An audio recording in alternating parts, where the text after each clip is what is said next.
Aunty, aunty, ఏంట్రా బంటి, ఇంత రాత్రి ఇప్పుడు వచ్చావు? మీరు పచ్చిమిరపకాయలు అడిగారంట కదా, దానికి ఇద్దామని వచ్చాను. ఎరా, నిన్న పొద్దుననగా చెప్తే మీ అమ్మ ఎప్పుడు పంపించిందా? అంతే ఆంటీ, మా అమ్మ ఎప్పుడు అంతే, ఎవరిని ప్రశాంతంగా ఉంచదు. మరి బంటి ఇలా వచ్చి కూర్చోరా. ఏంటంటే నువ్వు ప్రశాంతంగా అంటే నాకు ఒక విషయం గుర్తొచ్చిందిరా. సరే చెప్పండి, వింటాను. మనం ఎప్పుడు ప్రశాంతంగా ఉండాలంటే వారు మారాలి, వారిని మార్చాలి అనుకోవద్దు, ప్రయత్నించద్దు. మొదట మారాల్సింది మనమే.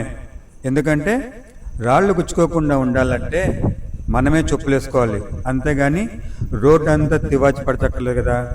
అవునంటీ. ఆంటీ, ఈరోజు ఏంటి రాత్రి చాలా బాగుంది? రాత్రి చాలా అందమైందిరా.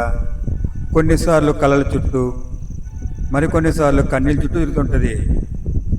ఆంటీ, నాకెప్పుడు కూడా ఎవరికొకరు సాయం చేయాలి అనిపిస్తుంటుంది. మంచి ఉద్దేశమే. ఒకరు ఎదుగుతూ ఉంటే సాయం చేయాలి. ఎందుకంటే 10 మందికి అతను దారి చూపుతాడు. ఒకడు పడిపోతుంటే ఆసరాగా ఉండాలి. ఎందుకంటే అతడిపై ఆధారపడిన వారు కష్టాలు పాలవకుండా చూసుకోవాలి మనమే. ఒరే, ఇప్పుడు ప్రపంచం ఎలా ఉందో తెలుసా?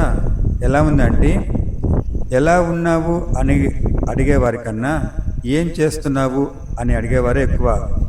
చివరికి ఒక మాట చెప్తాను చూడు, అందరికీ మనం నచ్చం, అందరూ మనకు నచ్చరు. అదే మన జీవితంలో పెద్ద ట్విస్ట్.